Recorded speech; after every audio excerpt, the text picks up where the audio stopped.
Más información en telam.com.ar.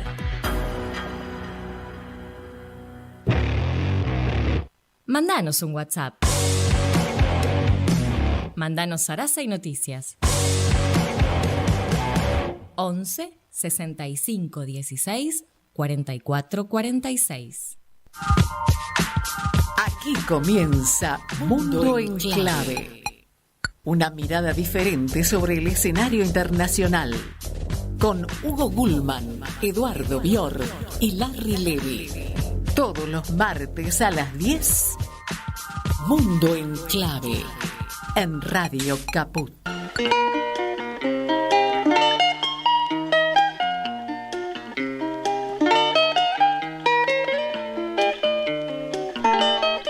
Hola, buen día, ¿cómo va? Bienvenidas, bienvenidos a continuar la mañana de Caput, ahora con Mundo en Clave, después de haberse informado con Leo Greco, de hablar un poco de la realidad nacional, y ahora nos pasamos un cachito al mundo internacional, intentando, como siempre lo decimos, una mirada diferente sobre el escenario internacional aquí en Mundo en Clave, del que participa también Larry Levy. ¿Cómo estás? Buen día a los oyentes, buen día a Lali, que está ahí detrás de los controles, manejando. ¿Viste esa musiquita que tenemos de fondo que es un ukelele? Es un ukelele. Aquí estamos y hoy, ya saben, les dedicamos cada programa a un país o a una región o a un conflicto, y hoy le vamos a dedicar a un país. Vamos a ver si lo sacan por la música, por la letra. Como un adelanto podríamos contarles que, que hay una colectividad muy grande en Argentina de ese origen, cuyo idioma se habla solamente allí, en ese país, ¿no? O en algunas, o sea, se sigue enseñando, por supuesto, en las escuelas, que hay unas cuantas en Argentina, ¿no?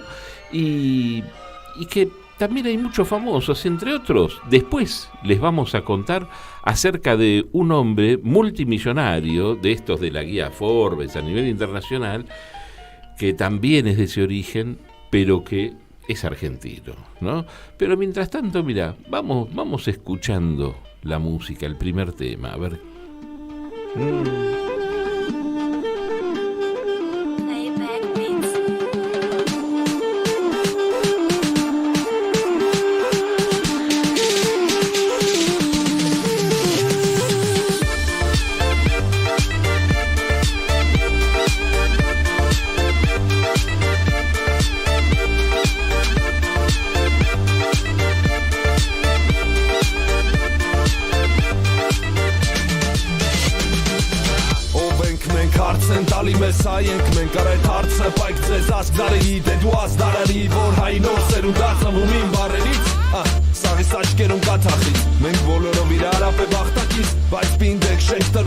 ¿Sacás el idioma? A ver, escucha un poquito más. A ver.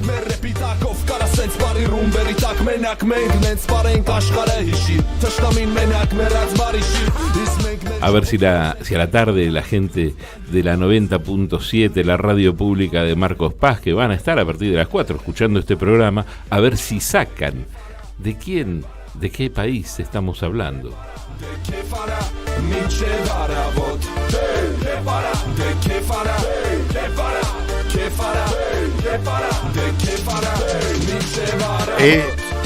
No es gutural, así que es más difícil de sacar el idioma. Como te das cuenta, la pronunciación no es árabe. Podría serlo para quien no conoce los idiomas, pero no es gutural, no tiene esa fuerza que tiene el árabe desde la garganta. Acá es más parecido a la forma de hablar a lo nuestro, aunque el idioma, por supuesto, es inteligible para nosotros. ¿Sí?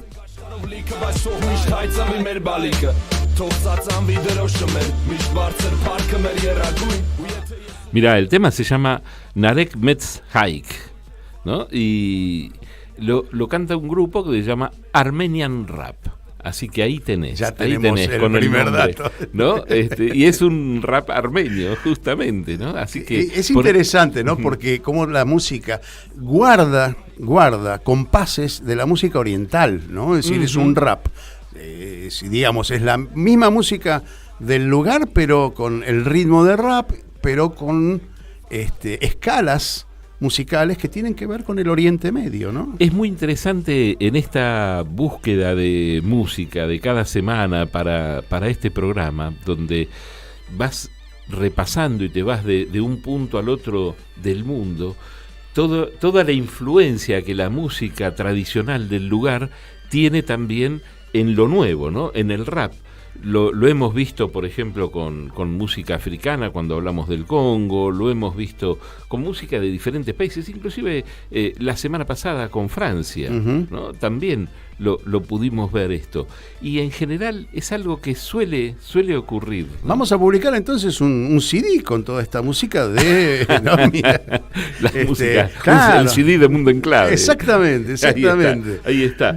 Bueno, y tenemos ahí un comentario, ¿no? Acerca de por qué elegimos esto. ¿Por qué elegimos Armenia, ¿no? Y bueno, hay todo un contexto de conflicto desde hace bastante tiempo, desde ya hace muchos años, cada tanto se calma y vuelve a florecer. Y hoy no es el momento más oportuno del mundo, así que sí da pie a que vuelva a florecer. Pero de todo eso va a hablar Larry Levy. Los conflictos entre países, entre regiones, entre bloques, no tienen nunca un solo motivo ni son unidimensionales. Tampoco responden solo a los problemas de vecindad, de cercanía, o enconos que disparen rincones históricos. Ahora bien, pueden ser todos ellos, o buena parte de estos componentes, que respondan a intereses geopolíticos que se activan periódicamente y no solamente incluyan a las partes en conflicto. En este caso es eso lo que está pasando. Por ejemplo, solo tomemos la actual guerra de la OTAN contra Rusia, que condiciona el accionar en otras latitudes, incluyendo la Argentina, ¿sí? Así se presenta el conflicto que pone de frente a la República de Armenia con Azerbaiyán, con respecto a una desconocida para muchos República de Nagorno-Karabaj, así se debe decir. Cuando lo vemos escrito es Nagorno-Karabaj, pero en realidad se debe decir Karabaj. Después vamos a aclarar por qué. Lo que sería una segunda patria armenia en un territorio que Azerbaiyán reclama como propio por herencia soviética. Presten atención a esto. Y que la República de Armenia, devenida en madre, dice que allí habitan desde siempre hijos armenios, pero que Stalin privó de vínculo materno-filial, por llamarlo de alguna manera. Hablamos de solo 4.400 kilómetros cuadrados. Para darte una idea, una quinta parte del territorio de Tucumán, que interrumpe una continuidad territorial con Nachicheván. Son difíciles los nombres, pero Nachicheván, una franja dada en adopción, también por Stalin, a la República de Azerbaiyán. Claro que la disputa no es por el tamaño del territorio en litigio o del origen musulmán de unos y cristiano de otros, sino por su valor estratégico, su ubicación y las metidas narices de los países hegemónicos que reparten lealtades como caramelos, algunas veces envenenados. En la pelea, en las últimas décadas, hay decenas de miles de muertos, cerca de 12.000 refugiados y 120.000 bloqueados y en emergencia.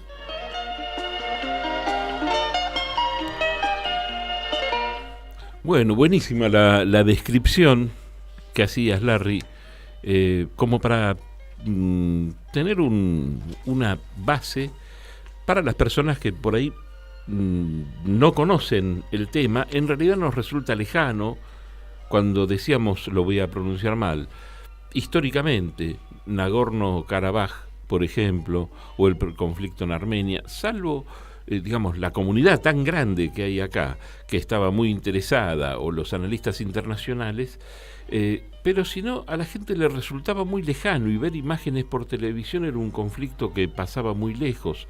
Lo que pasa es que hoy los conflictos no importa lo lejos que estén para que nos afecten también a nosotros. Claro, pero fíjate vos que ¿no? se produce casi, diría yo, la misma el mismo desconocimiento que con lo que pasó en la guerra de los Balcanes y la desintegración de Yugoslavia, que no entendíamos cómo era la cuestión del territorio, la cuestión de los pueblos, ¿sí? Porque los conceptos que se manejan de territorio, espacio, pueblo, nación, son diferentes a los que nosotros manejamos, ¿sí? Tal cual. En un mismo territorio pueden haber dos comunidades étnicas diferentes que nosotros naturalmente diría son dos países diferentes. No lo son, ¿sí?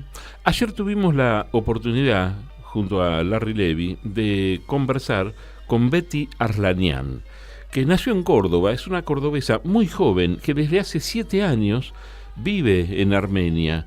Ella es comunicadora social y trabaja como corresponsal de Armenia Cáucaso en medios de habla hispana como France 24 en español, Diario Armenia y otros medios periodísticos más.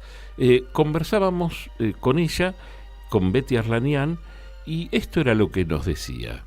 Betty, ¿cómo está la situación actual en Armenia con todo el tema de Nagorno-Karabaj? Bueno, la situación en la actualidad es compleja, ¿no? Tanto en Armenia, o sea, me refiero al territorio internacionalmente reconocido como territorio armenio, y también el de Nagorno-Karabaj. Tal vez habrán escuchado que hubo una guerra, una escalada de violencia en el 2020, que fue las últimas hostilidades de este conflicto que se va reactivando en distintos momentos de la historia, ¿no? Y más allá de que se haya firmado un acuerdo de fin de la guerra, el 9 de noviembre del 2020, mediado por Rusia, ¿no? Entre las partes, o sea, Armenia y Azerbaiyán, el conflicto sigue activo en el sentido de que hoy tenemos todas las consecuencias y desde esas hostilidades, como la pérdida de más del 70% del territorio de Nagorno-Karabaj, lo cual trajo aparejado también muchos desalojos. Hay más de 40.000 personas de origen armenio, ciudadanos armenios que vivían en Nagorno-Karabaj que fueron desalojados, ¿no? Y bueno, y esta pérdida de territorio hizo que el territorio de Nagorno-Karabaj se convirtiera en un enclave, ¿no? Totalmente rodeado por Azerbaiyán. Antes de la guerra del 2020, Nagorno-Karabaj tenía 2 accesos terrestres a Armenia. Consideremos que Armenia es como la salida del mundo de Nagorno-Karabaj. Y en este momento solamente quedó uno que hace exactamente 120 días está totalmente bloqueado por Azerbaiyán. ¿Y eso qué significa? Que no ingresan personas, no ingresan alimentos, no ingresan objetos, elementos de primera necesidad, y hay 120.000 personas en este momento que están sufriendo una crisis humanitaria, ¿no? Debido a un bloqueo provocado por Azerbaiyán. Betty, ¿qué es lo que interesa desde el punto de vista geopolítico? ¿Por qué esta disputa? Es decir, entiendo que la mayor parte de la población de la República independiente de Nagorno-Karabaj es armenia, de origen armenio. Ahora, para que un territorio tan pequeño, que es la 1/5 parte de Tucumán, sea de interés también de Azerbaiyán y provoque una guerra, tiene que haber algo, una riqueza o algo que genere esta disputa entre dos países, ¿sí? Sí, en realidad esta disputa podemos decir que es territorial, ¿no? Este conflicto tuvo su origen, durante la Unión Soviética a principios, cuando durante la gestión de Stalin decide ceder arbitrariamente este territorio a Azerbaiyán, ¿no? Con población nativa armenia, siguiendo toda esta ideología de desnacionalizar los distintos territorios, ¿no? Luego ya a fines de los 80 el pueblo armenio decide reunificarse, exige la reunificación con Armenia. Este pedido es rechazado, surge una guerra, que es la primera guerra de Nagorno-Karabaj, en la cual la parte armenia logra liberar estos territorios, ¿no? Tengamos en cuenta que en ese momento Armenia acababa de independizarse de la Unión Soviética, o sea, estamos hablando del 91, ¿no?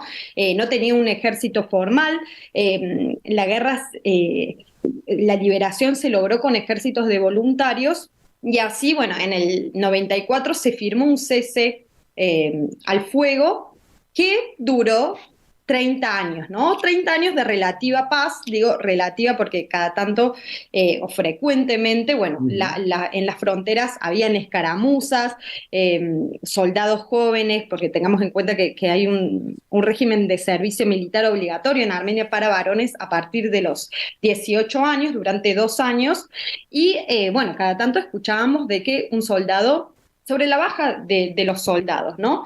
Hasta que, como les comentaba, en el 2020, bueno, se reactiva esta guerra. Tengamos en cuenta que Azerbaiyán tiene a una aliada muy importante que es Turquía, ¿no? Y en este momento, bueno, podemos considerar que Turquía desde siempre tuvo, incluso, bueno, desde las épocas del genocidio armenio, ¿no? De 1915, una ideología panturquista, ¿no? O sea, lograr un gran imperio panturánico.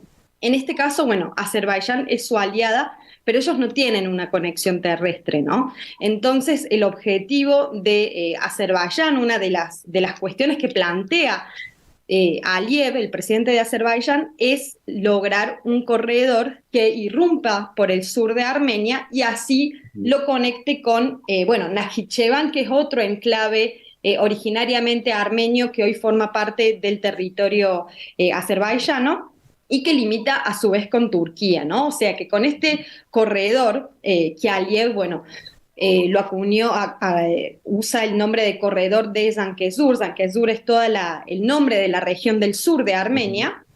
Pretende apropiarse de esta provincia armenia y cortar con un corredor que así la conecte con Turquía directamente. Betty, ¿eso podría significar que Azerbaiyán tuviese una posibilidad más económica de exportar su petróleo? ¿Ese es el objetivo básico de Azerbaiyán, quizás? Sí, por supuesto, teniéndolo, o sea, teniendo en cuenta ahora que en esta situación de la guerra de Ucrania y las sanciones que se le han impuesto a Rusia, Azerbaiyán hoy juega un rol muy importante en la provisión, en el suministro de gas a toda Europa, ¿no? Y por supuesto que Turquía es su acceso también a Europa. Y es claro, digamos, a quién apoya cada uno, se juega Estados Unidos, Rusia también, esa guerra silenciosa se juega también en Azerbaiyán y en Armenia. Sí, totalmente. Especialmente en este momento podemos decir que Armenia queda nuevamente en el medio de este mundo bipolar, ¿no? Dividido entre Occidente y Rusia. Rusia siempre se ha considerado una aliada de Armenia. Hay una base rusa en Armenia, ¿no es cierto? Sí, exactamente. Bueno, en el norte de Armenia, en el límite con Turquía, hay una base rusa. Y hoy, en este momento, en Nagorno-Karabaj hay varias bases militares rusas que ingresaron a partir de el fin de la guerra del 2020, ¿no? Una de las condiciones era que entraran tropas pacificadoras rusas bajo la misión de garantizar la estabilidad de la región, ¿no? O sea que hoy si van a Nagorno-Karabaj van a ver prácticamente postes militares rusos por todos lados, ¿no? Y sí, perdón. No, redondea, porque después te quería... Sí, bueno, y hoy hay distintos actores interviniendo, ¿no? Les decía que Rusia se considera aliada de Armenia, porque de hecho Armenia forma parte de la Organización del Tratado de Seguridad Colectiva, liderado, por Rusia, integrado por distintos países como Bielorrusia, Kazajistán, Uzbekistán, Armenia y demás, que es una alianza de apoyo militar, de asistencia militar, ¿no? Armenia hoy está disconforme con la performance de esta organización, ya que la parte de Armenia acusa de que no tuvo la asistencia militar que Armenia esperaba, ¿no? para hacer frente a la invasión de Azerbaiyán. Y por otro lado tenemos a Occidente también, bueno, metiendo sus narices en la región del Cáucaso. Podemos decir que para restar tal vez influencia de Rusia en esta región del Cáucaso Sur, en este momento hay misiones de observación del Consejo Europeo. Y bueno, hay distintas movidas, ¿no? Por ejemplo, visitas oficiales de Estados Unidos, como la de Nancy Pelosi, que ocurrió este año, y hacía mucho tiempo que un funcionario de tanta importancia no venía, no viajaba a Armenia.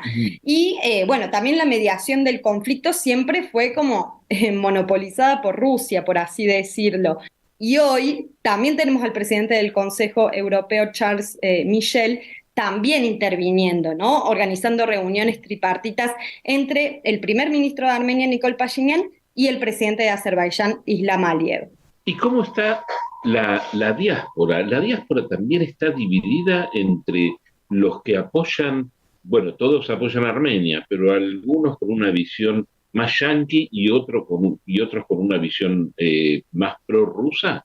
Sí, no solo en la diáspora. Me animo a decir que en realidad en toda la sociedad armenia se encuentra un tanto polarizada, ¿no? Hoy ya hay sectores que cuestionan la actitud de Rusia, plantean la no necesidad de formar parte de esta organización del Tratado de Seguridad Colectiva. Otros se inclinan hacia Occidente. Y sí, podemos decir que no es clara la visión, ¿no? Dentro de la sociedad armenia, de qué es lo mejor para Armenia y de dónde vendría la asistencia.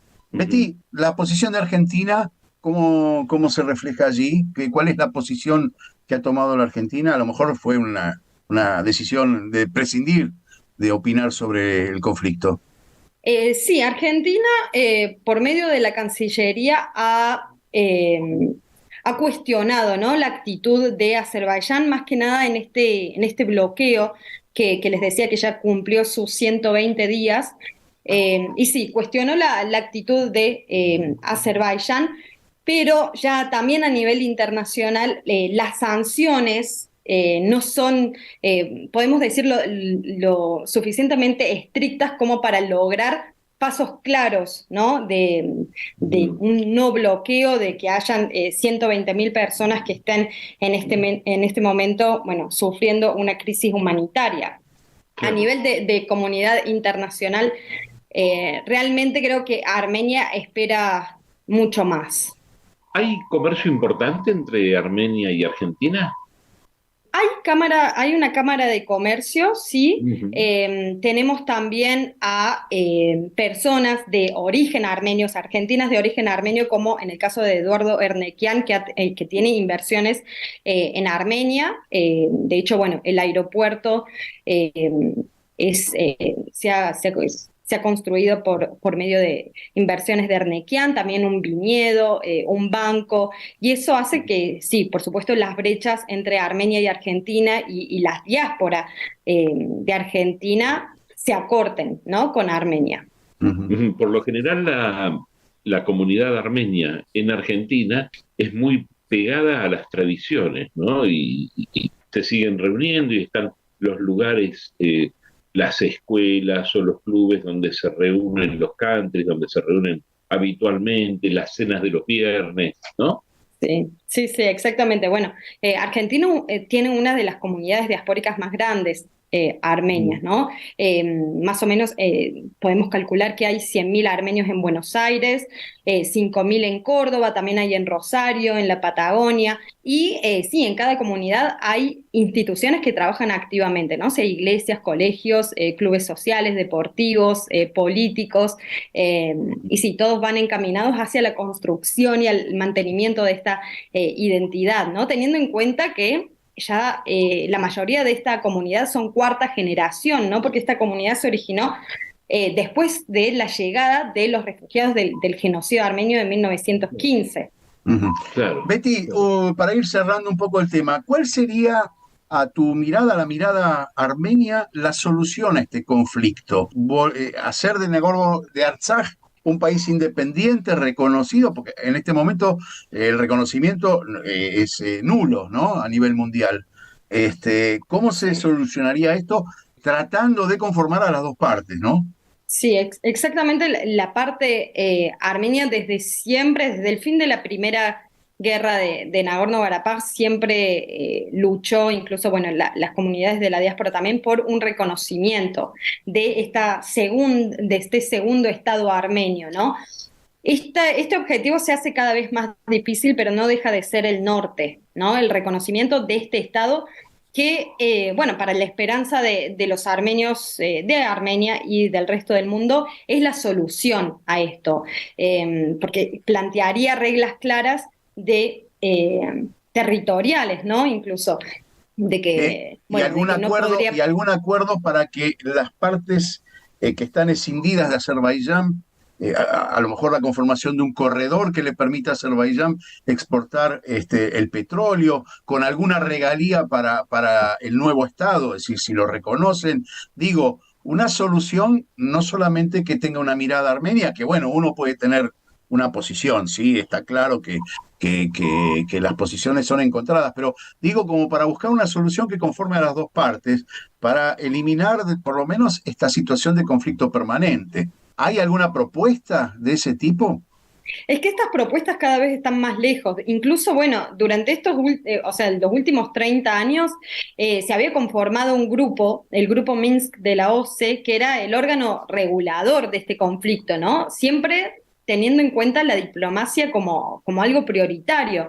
Pero bueno, a partir de la guerra de Ucrania y las sanciones que se le impusieron a Rusia, este grupo no es que se disolvió, pero sí tiene pausadas sus operaciones. ¿Y qué tiene que ver Rusia? Porque este grupo funciona con un sistema de copresidencia, ¿no? Que está integrado por Rusia, por Francia y por Estados Unidos. Entonces, las partes de Estados Unidos y de Francia plantearon que no quieren cooperar con Rusia, incluso en este marco, ¿no? De mediación.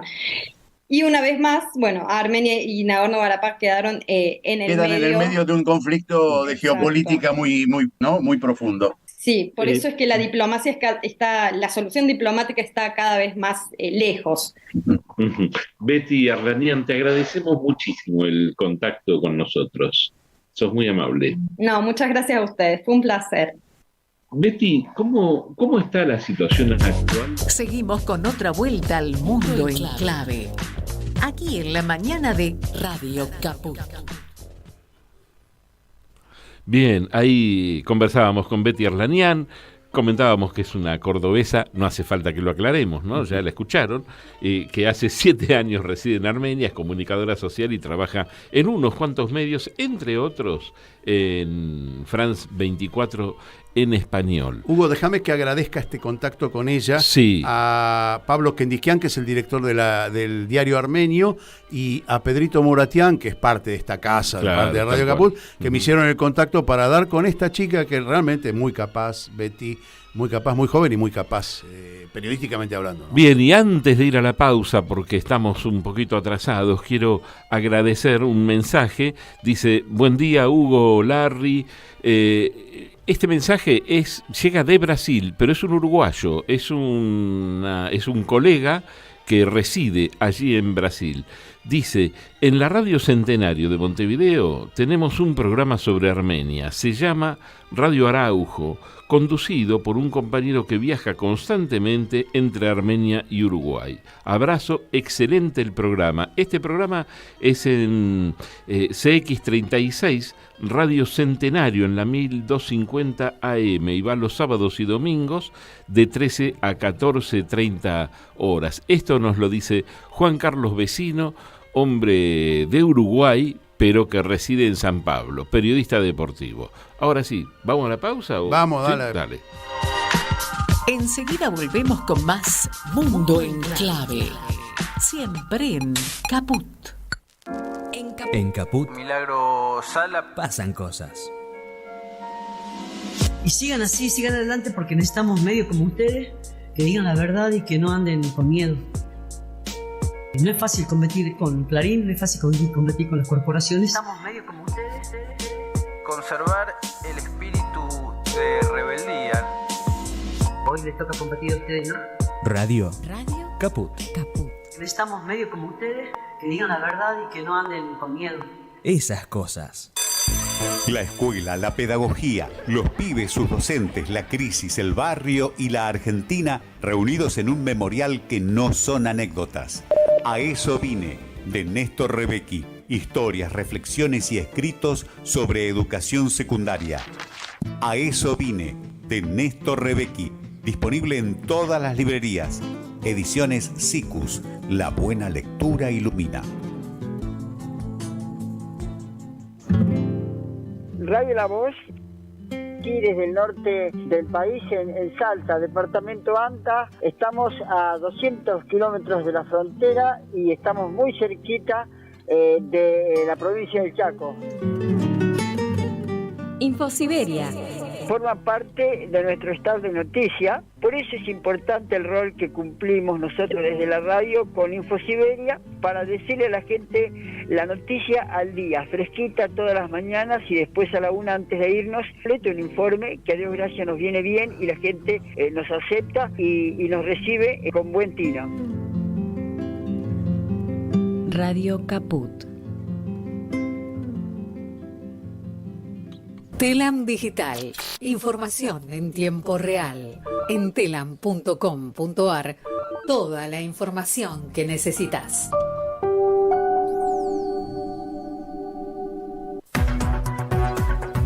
Noticias. Política.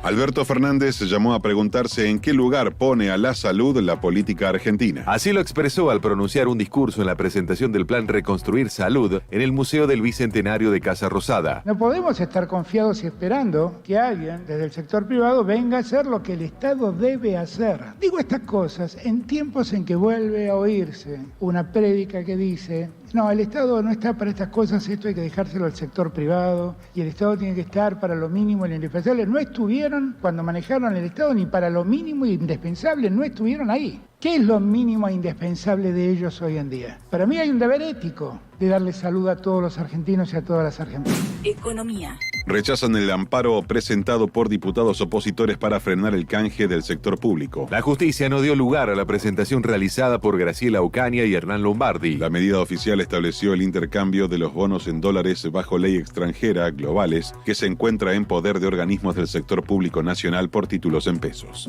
Deportes. El equipo argentino de tenis femenino debuta en la Billie Jean King Cup frente a Guatemala. La serie se desarrollará en la ciudad de Cúcuta, Colombia, a partir de las 12 con televisación de la señal TIC Sports Play. El conjunto argentino está compuesto por Julia Riera, Berta Bonardi, Guillermina Naya y Martina Capurro Taborda. Más información en telam.com.ar. En Telam podés confiar. Por eso, ponemos a tu disposición las herramientas que te ayudan a protegerte de la infodemia, la epidemia de noticias falsas. La agencia Telam te ofrece la plataforma confiar.telam.com.ar, un espacio no solo dedicado a verificar los datos que circulan, sino también a detectar las noticias falsas o inciertas y despejar tus dudas por medio de información veraz y chequeada. Ingresá a confiar.telam.com.ar. Radiocaput.com. Mientras todos duermen, algo muy extraño ocurre en los laboratorios químicos RX. Seguidos en Twitter, @Radio Caput, o en Facebook, Radio Caput.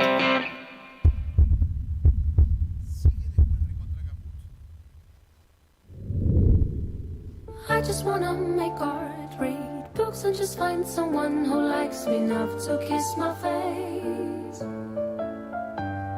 I wanna explore with him and visit all bookstores and cute little things like drinks, movies and near cafes.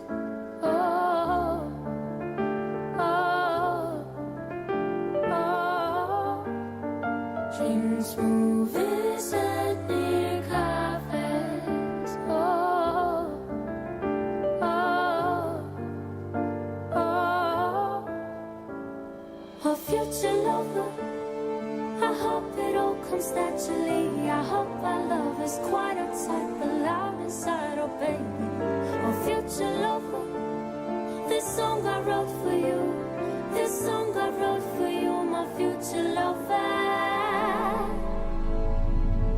I hard to be good, do good, look good. And it's hard to be good, do good, look good. And it's hard to be good, do good, look good. And it's hard to be good. Bueno, esto que está sonando se llama Future Lover, es Amor Futuro, canta Brunet y es va a ser la representante de Armenia en Eurovisión ahora en 2023. Este tema es un tema muy reciente con el que participa en este certamen, que es un certamen, el de Eurovisión. Estrictamente europeo, pero ya ves que hay participantes que no pertenecen a Europa. Exactamente. También pasa con Israel lo mismo. Israel no está en Europa y sin embargo participa de Eurovisión. Mira, a pesar que con muchas críticas, ¿no? a su participación. Larry, ¿tenés alguna...? Bueno, sí, por supuesto, tenés conclusiones sobre esta entrevista. Mirá, yo creo que Betty Arslanian hizo un paneo muy sintético, con mucha precisión, nos cuenta algo que para nosotros era desconocido, como ese sándwich que se produce entre... porque hay algo que no quedó bien determinado en la entrevista. Azerbaiyán tiene dos territorios, ¿sí? Uno del lado este, que es la República de Azerbaiyán, y un territorio heredado de la Unión Soviética, que es una especie de protectorado o de sucursal del país, que está del otro lado de Armenia. Y en el medio queda Nagorno-Karabaj, que por composición étnica, por lenguaje, por economía, porque la moneda que se maneja en Nagorno-Karabaj es la armenia, queda descontinuado el territorio azerí, así se debe decir. Y entonces, y es la posibilidad también, y lo remarco, lo dijimos en la entrevista, pero lo remarco, es la posibilidad de que Azerbaiyán salga rápidamente a través de Turquía hacia el mar Mediterráneo y hacia Europa, con su petróleo y con su gas, ¿sí? Generando un ahorro muy grande de transporte, lo cual le facilita, ¿no? No solamente esas, sino otras mercancías también. Turquía, justamente, que es de los países que peor relación tiene con Armenia, por supuesto. El genocidio armenio. Por el genocidio armenio. Claro, sin ninguna duda. Pero un país con el que no mantenía buena relación, pero que sí ahora salió a plantear que apoyaría a Armenia en caso de que haya un nuevo conflicto bélico, es Irán. Irán, exactamente. Irán es la puerta que tiene Armenia en este momento de salida, porque es una frontera que está abierta, ¿sí? Y hacia el norte tiene a Georgia, pero Georgia también tiene intereses encontrados, no es enemigo de Armenia, pero pertenece a otro ámbito geopolítico, entonces se complica la situación, ¿sí? Ahora, es el otro vecino del norte. Das vuelta y termina pasando lo mismo que pasa en cualquier otro conflicto, donde de alguna manera hay alguna injerencia de los Estados Unidos, pero siempre lejos de su territorio. Exactamente. ¿No? Pero también de Rusia. Rusia hace equilibrio en esa zona, porque no quiere perder el vínculo que tiene con Azerbaiyán, que es un vínculo muy fuerte, heredado de la época de la Unión Soviética, y aparte por la composición religiosa de Azerbaiyán. No te olvides que para Rusia el crecimiento del Islam dentro de su territorio, ya pasó con Chechenia en su momento, es de cuidar. Es decir, es de controlar, de llevar buenas relaciones para que el conflicto no se venga hacia adentro de Rusia, ¿sí? Bueno, pero esto es un poco una conclusión básica acerca de la conversación que mantuvimos con Betty Arslanian. Pero en el mundo pasan más cosas mientras tanto, ¿no? Y vamos a ver qué es lo que pasa en el mundo. Delegaciones sauditas y de Omán llegan a Yemen para llevar adelante negociaciones de paz. Los enviados tienen previsto reunirse con el presidente del Consejo Político Supremo Houthi, Mahdi al-Mashat, los próximos días. Las conversaciones se centrarán en el fin de las hostilidades y el levantamiento del bloqueo liderado por Arabia Saudita en los puertos yemeníes, según publican las agencias de noticias. Otro país podría unirse al BRICS. Túnez podría convertirse en miembro del grupo BRICS compuesto por Brasil, Rusia, India, China y Sudáfrica. Así lo afirmó este domingo el portavoz del partido oficialista Movimiento 25 de Julio, Mahmoud bin Mabrouk. está considerando la opción después de que el presidente del país, Kais Saied, rechazara los dictados extranjeros al hablar sobre el paquete de ayuda financiera de 1.900 millones de dólares acordado con el Fondo Monetario Internacional el año pasado y que no pudo cumplir, por supuesto, porque el organismo financiero presionó a las autoridades para que retiraran subvenciones estatales para la compra de productos básicos, entre ellos el combustible. ¿Te suena? ¿Te suena familiar?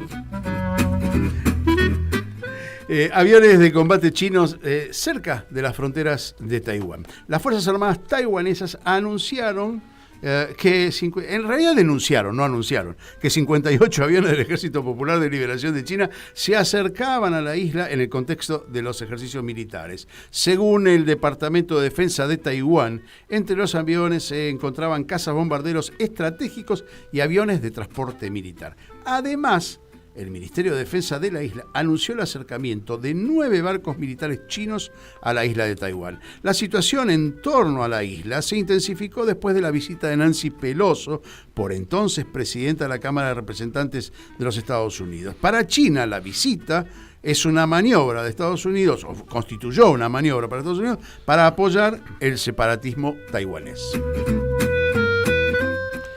Más de 1.700 personas llegaron a la isla italiana de Lampedusa en las últimas 48 horas a través de la ruta del Mediterráneo, mientras los países europeos buscan ponerse de acuerdo por los cupos de reparto ante la sobrepoblación de los centros de acogida de la península. Según las cifras oficiales, durante el último domingo se produjeron 26 desembarcos ayudados por la Guardia Costera, entre los que había personas de Costa de Marfil, Guinea, Mali, Congo y otros países africanos. Según datos oficiales, entre enero y marzo de este año llegaron a Italia 28.000 personas por vía marítima frente a los 6.800 de 2022.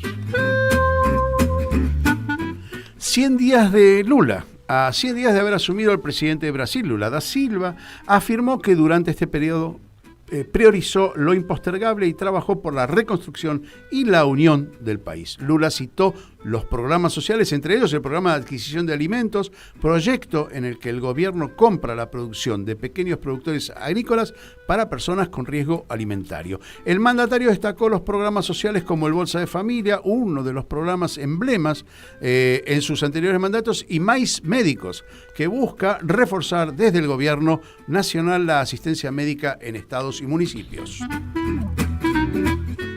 Esta noticia podés cambiarle el lugar y el número de afectados y es lo mismo, cada semana podés repetirla. Cambia solamente eso. Un hombre armado abrió fuego en una sucursal bancaria en el centro de la ciudad principal del estado de Kentucky y mató al menos a 4 personas e hirió a otras 8, según detalló la policía local.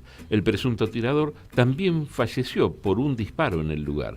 Este tiroteo es el 15º asesinato en masa en los Estados Unidos en lo que va del año y se produce apenas 2 semanas después de que una exalumna matara a 3 niños y 3 adultos en una escuela primaria cristiana en Nashville. El Congreso chileno aprobó la ley Naim Retamal, llamada también Gatillo Fácil, que establece la legítima defensa privilegiada para los cuerpos de policía en medio de un incremento de los delitos en el país. Tras un acuerdo entre el gobierno y el Senado, se removieron varios de los puntos más controvertidos del proyecto original, cuya discusión en el Congreso se dio en un clima de fuerte fricción y la presencia de víctimas de represión policial y familiares de policías asesinados. El gobierno mexicano anunció la compra de 13 plantas de generación eléctrica al gigante español Iberdrola por $6.000 millones, lo que según el presidente Andrés Manuel López Obrador supone una nueva nacionalización en el sector. El monto de la operación fue comunicado y lo indicó el secretario de Hacienda, Rogelio Ramírez, durante un encuentro con AMLO y el presidente ejecutivo de Iberdrola, Ignacio Sánchez Galán, en la Ciudad de México. De esta manera, la Compañía Federal de Electricidad aumentará del 39% al 55% su capacidad sobre el total generado en el país, destacó el secretario. Y cerramos en Venezuela. Nicolás Maduro le pide a Estados Unidos liberar al colombiano Alex Saab y asegura que el empresario se encuentra en peligro por atención deficiente y su estado de salud empeora. El pasado 16 de marzo, la esposa de Alex Saab, Camila Fabri, pidió a la justicia de Estados Unidos la excarcelación del empresario, ya que se encuentra en peligro en la cárcel de Florida en la que está detenido. El domingo último se cumplieron 5 años desde la detención de Alex Saab. Y como dice Larry, bueno, ahí por un lado concluimos ya con este informativo, con este repaso de algunas cosas que acontecieron en el mundo. Por supuesto es mucho más, esto es una mínima síntesis. Pero sí, como decía Larry, cualquiera de estas noticias puede convertirse en un programa en Mundo en Clave, puede llegar a ser profundizado mucho más desde el país en el que está aconteciendo. Fíjate que, por ejemplo, traemos cosas de México, le dedicamos un programa a México y fíjate qué interesante esta información que llega sobre la energía y sobre la... Y aparte es interesante porque estimula a un pedido que tenemos los argentinos de una participación estatal en la producción estratégica de energía, ¿no? Y cómo AMLO lo interpretó y no hizo... no nacionalizó, no subvirtió el orden establecido, sino que compró directamente y se hace cargo de la producción, ¿sí? Bien, vos sabés que te decía, te comento algo más liviano, ¿no? Más trivial. Después vamos a ir a unos datos duros sobre Armenia, pero hay 9 personas de origen armenio en la lista de multimillonarios en Forbes, ¿no? Muchos no son conocidos, como el fundador de Magnit, una de las cadenas de supermercados minoristas, también no solo de comida, sino también de cosméticos, más grande de Rusia, con más de 26.000 tiendas. 26.000 tiendas. Bueno, después propietarios de estas empresas monstruo de construcciones también, unos cuantos viven en Rusia, pero nosotros tenemos al presidente de la Corporación América, Eduardo Eurnekian, que es hijo de inmigrantes armenios en Argentina, quien operó primero en la industria textil y que después, bueno, por supuesto, está en la Corporación América, aeropuertos, y que justamente nos comentaba Betty Arlanian que controla también los aeropuertos privatizados allí en Armenia, ¿no? Sí, exactamente. Y se me ocurrió, el otro día estaba leyendo también, cuando preparaba para los datos para este programa, Steve Jobs, el de la computación, ¿no? También era de origen armenio. Cher, la cantante. ¿Sí? Karparov ¿sí? También. Y también hay que señalar que hay una buena colectividad armenia en Siria, en Damasco, ¿sí? También es importante porque es una diáspora bastante extensa, ¿no? La diáspora... Y te comento algunos nombres también que les van a resultar familiares, ¿no? Martín Caradagian, por ejemplo, David Nalbandian. Bueno, vos nombrabas a Pedro Morutian, el actor Martín Adjemian, León Carlos Arlanian. Hay una banda musical que se llama Los Armenios. Después Eduardo Bakchelian, hijo de Isaac Bakchelian y fundador de Gatik, ¿no? La empresa de Adidas. ¿Cuánto dijo Betty de armenios en la Argentina? En la Argentina ella dijo cerca de 100.000. Yo tenía un dato de entre 80 y 100.000. Es la tercera comunidad más numerosa de inmigrantes armenios en el mundo. La primera ola de inmigración, es interesante esto, porque la primera ola de inmigración llegó antes de la Primera Guerra Mundial, fue entre 1909 y 1914. Como después sí, el día que se conmemora la matanza el genocidio turco sobre Armenia se está por cumplir ahora, 24 de abril de 1915. Como consecuencia del genocidio, la inmigración continuó entre 1922 y 1930 procedente de territorios a los que habían ido a parar los sobrevivientes de esas deportaciones organizadas por los turcos, como Siria, Líbano, aunque también de algunas otras regiones en las que se habían refugiado, como Georgia o algunas ciudades del Mediterráneo, ¿no? Y después hubo otra oleada inmigratoria que fue procedente de Grecia, Francia, Líbano, también Siria, Rumania, Bulgaria, Estambul, entre 1946 y 1965. ¿no? Bueno, yo quería dar unos datos duros para ubicarnos también desde el punto de vista de dimensiones económicas y culturales de los 3 territorios de los que hablamos hoy. La República de Armenia, oficial, ¿sí? La que reconoce todo el mundo, la República de Artsaj, así se llama Nagorno-Karabaj, y Armenia mismo, ¿no? Azerbaiyán, por ejemplo, tiene una población de 10 millones de habitantes. La capital se llama Bakú, es fácil de nombrar. El idioma oficial es el azerbaiyano, ¿sí? No sé el origen del idioma. Tiene un gobierno que es una república presidencialista y la mayoría de la población es musulmana. Pero mira qué curioso, hay minorías cristianas, eso, bueno, es algo común, pero hay minorías judías también en Azerbaiyán. Azerbaiyán fue invadido por Persia, por el Imperio Persa, el Imperio Ruso y la Unión Soviética, ¿sí? De ahí también deviene el conflicto de Nagorno-Karabaj, de lo que Stalin convirtió a Azerbaiyán y al territorio de Nagorno-Karabaj en oblast. Oblast es la provincia, ¿sí? Esos territorios, a pesar de la población de origen armenio, se los dio administrativamente a Azerbaiyán, y eso es lo que está en disputa de alguna manera, más allá del conflicto geopolítico, ¿sí? A ver, más o menos, el PBI de Azerbaiyán en 2021, 47.000 millones de dólares, mientras que Armenia tiene un PBI de 13.000 millones de dólares.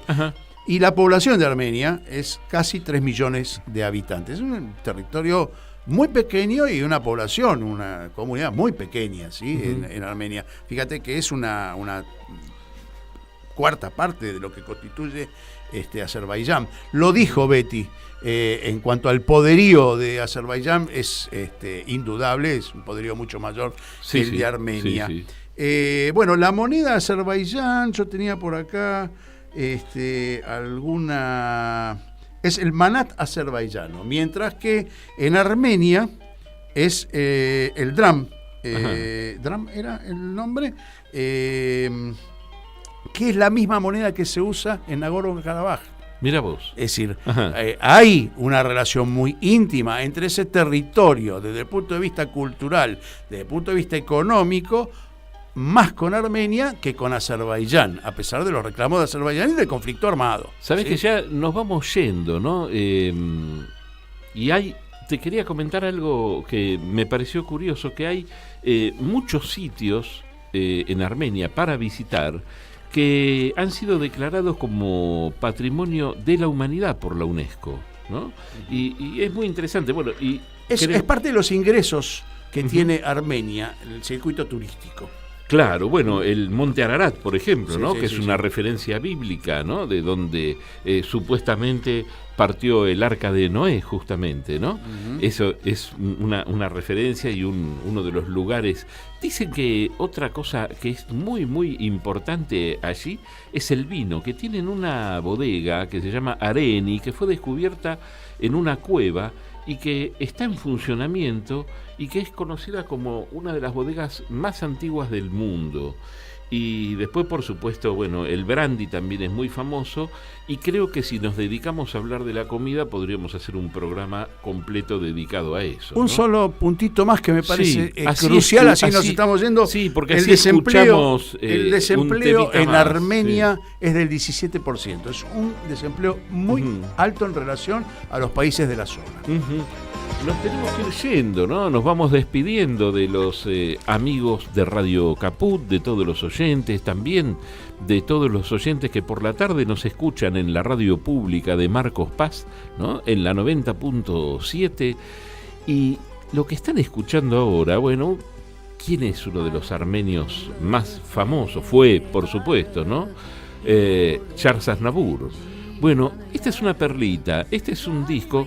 Charles Aznavour tenía 5 hijos, ¿no? 2 mujeres y 3 varones. Los 3 varones, no sé si alguno fue cantante, pero las 2 hijas, Seda y Katia, también cantan. Esta que estaba sonando recién, que estaba cantando, es Seda, y ahora se integra. Ahí está, Charles Aznavour cantando con su hija en armenio, ¿no? Este es un tema clásico, muy, muy clásico. No sé tu precio se llama, y acá lo cantan Seda y Charles Aznavour. Y podemos hacernos eco y respetuosamente saludar a la colectividad armenia con la proximidad de la conmemoración del genocidio, ¿sí? Que es algo que constituye un genocidio, y esto es una pelea semántica, pero es conceptual. Y un abrazo especial. Tengo unos cuantos amigos armenios, ¿no? Pero le quiero mandar un abrazo especial a 2. Uno es un empresario que se llama Berch Karkayan, con quien hemos hecho algunos trabajos hace muchísimos años.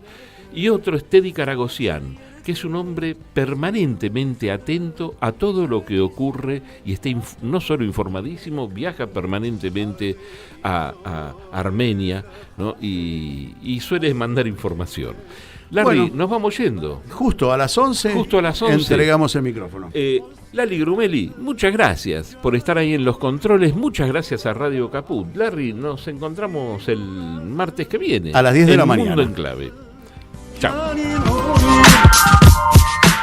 Aquí termina otra edición de Mundo en Clave.